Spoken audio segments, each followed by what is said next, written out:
जहाँ धूप है वहाँ छांव भी होता है, जहाँ आग है वहाँ पानी भी होता है।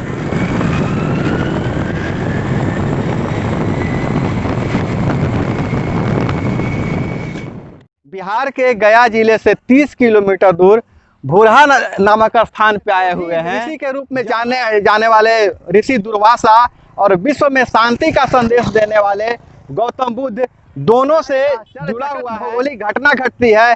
यहाँ जमीन के नीचे से स्वतः जल स्रोत फूटता है।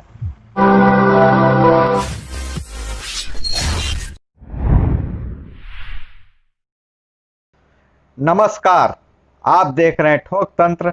मैं आपका दोस्त अभय कुमार लेकर हाजिर हूँ एक नए वीडियो के साथ। एक नए इतिहास को जानेंगे। यह जो पानी देख रहे हैं, यह जो ऐसी जलधारा देख रहे हैं, यह कोई बरसाती नदी या कोई बरसाती नाले का पानी नहीं है। आपको जानकर यह आश्चर्य होगा कि यह जो पानी है सो यह भूगर्भ से खुद अपने आप निकल रहा है। इसका साक्षात प्रमाण है।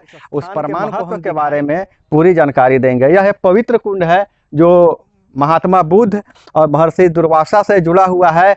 और आपको जानकर यह आश्चर्य होगा कि यह स्थान राम, लक्ष्मण और सीता से भी जुड़ा हुआ है। यह वही पवित्र जल है जिसमें डुबकी लगाने लोग दूर दूर से आते हैं। और यह चमत्कारिक जल है। इस जल और इस जल को ग्रहण करने से चर्म रोग और बहुत तरह की बीमारियां भी आते हैं, तो यहाँ से इस जल को ले जाते हैं। दुर्वासा ऋषि द्वारा उत्पन्न किए जल स्रोत से निकलता है। यहाँ जो जल जो है से अब स्वतः ही जमीन के नीचे प्रमाण है। यह देख सकते हैं आप कि यह पानी यहाँ से स्वतः निकल रहा है।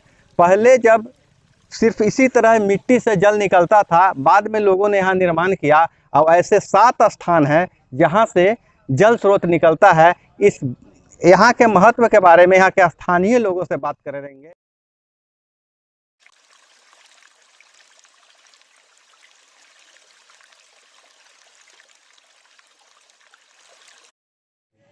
पूरे भारत में 2 ही ऐसा स्थान है जहां श्मशान घाट और शिव मंदिर एक स्थान पर है। उत्तर प्रदेश के काशी विश्वनाथ बनारस में पड़ता है, जहां श्मशान घाट के बगल में शिव मंदिर है। उसी प्रकार बिहार के गया जिला के गुरुआ प्रखंड के दुर्वासा नगर भूरहा में श्मशान घाट के बगल में ही शिव मंदिर है। प्राचीन काल में मगध को किकट प्रदेश कहा जाता है। पौराणिक कथाओं में किकट प्रदेश में राक्षसों का आतंक होता ही था। यह जो प्रदेश है यह भी किकट प्रदेश के अंतर्गत आता है। किकट प्रदेश में जब राक्षसों का आतंक था तो दुर्वासा ऋषि को देवी देवताओं ने याद किया। दुर्वासा ऋषि ने यज्ञ करने का निर्णय लिया। यज्ञ के दौरान सभी वस्तुएं मौजूद थी, बस एक कमी थी, यहाँ वह जल नहीं था। तो दुर्वासा ऋषि द्वारा पवित्र जल स्रोत उत्पन्न किया गया। यह पूरी जानकारी यहाँ के स्थानीय पत्रकार अमित कुमार देंगे। धाम आदिकाल से ही महत्वपूर्ण रहा है। पहले जंगल पहाड़ों से घिरा हुआ क्षेत्र था। यहाँ राक्षसों का आतंक चलता था। राक्षसों के आतंक से मुक्ति के लिए यहाँ दुर्वासा ऋषि के द्वारा यज्ञ का आयोजन किया गया था। यज्ञ की सारी व्यवस्था हो गई थी, लेकिन जल की व्यवस्था नहीं हुआ था। इस तब भगवान दुर्वासा ऋषि 7 जगहों से कुश कवाड़ कर जमीन पर पटके, तो 7 जगह से प्राकृतिक जल स्रोत शुरू हो गया था। उसके बाद यहाँ विशाल यज्ञ का आयोजन किया गया था। यहाँ गया श्राद्ध के लिए जाने के दौरान राम, सीता, लक्ष्मण और जानकी जी का भी आगमन हुआ था। गौतम बुद्ध बोध गया से सारनाथ जाने के दौरान भूरहा धाम पर रात्रि विश्राम किए थे। और भूरहा मंदिर के बगल में दुब्बा गढ़ है जहां उन्होंने प्रवचन किया था, और उसके बाद ही यहां से सारनाथ के लिए गए थे। आज उसका उदाहरण के रूप में भगवान बुद्ध की सैकड़ों छोटी बड़ी मूर्तियां विराजमान है, परने सूत्र में बंधते हैं।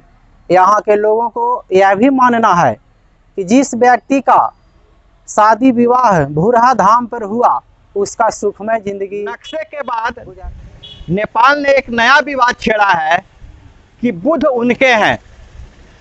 बुद्ध सिर्फ नेपाल या भारत के नहीं हैं, बुद्ध विश्व के हैं। जब बोध गया में, गया जिला में बोधि वृक्ष के नीचे ज्ञान प्राप्त हुआ था तो कहा जाता है कि बुद्ध ने सबसे पहला उपदेश सारनाथ में दिया था, जहां सारनाथ स्तूप है।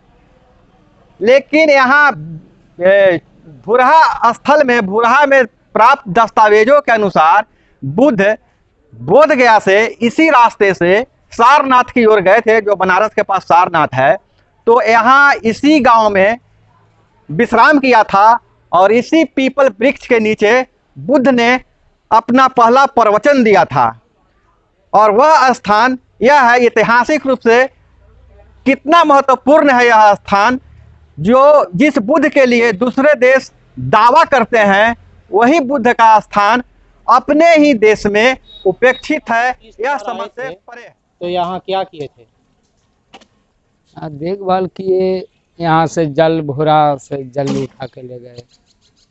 किसी में जल लगा यहाँ इस सोई से कौन बर्तन यहाँ चलते रहता है हमेशा।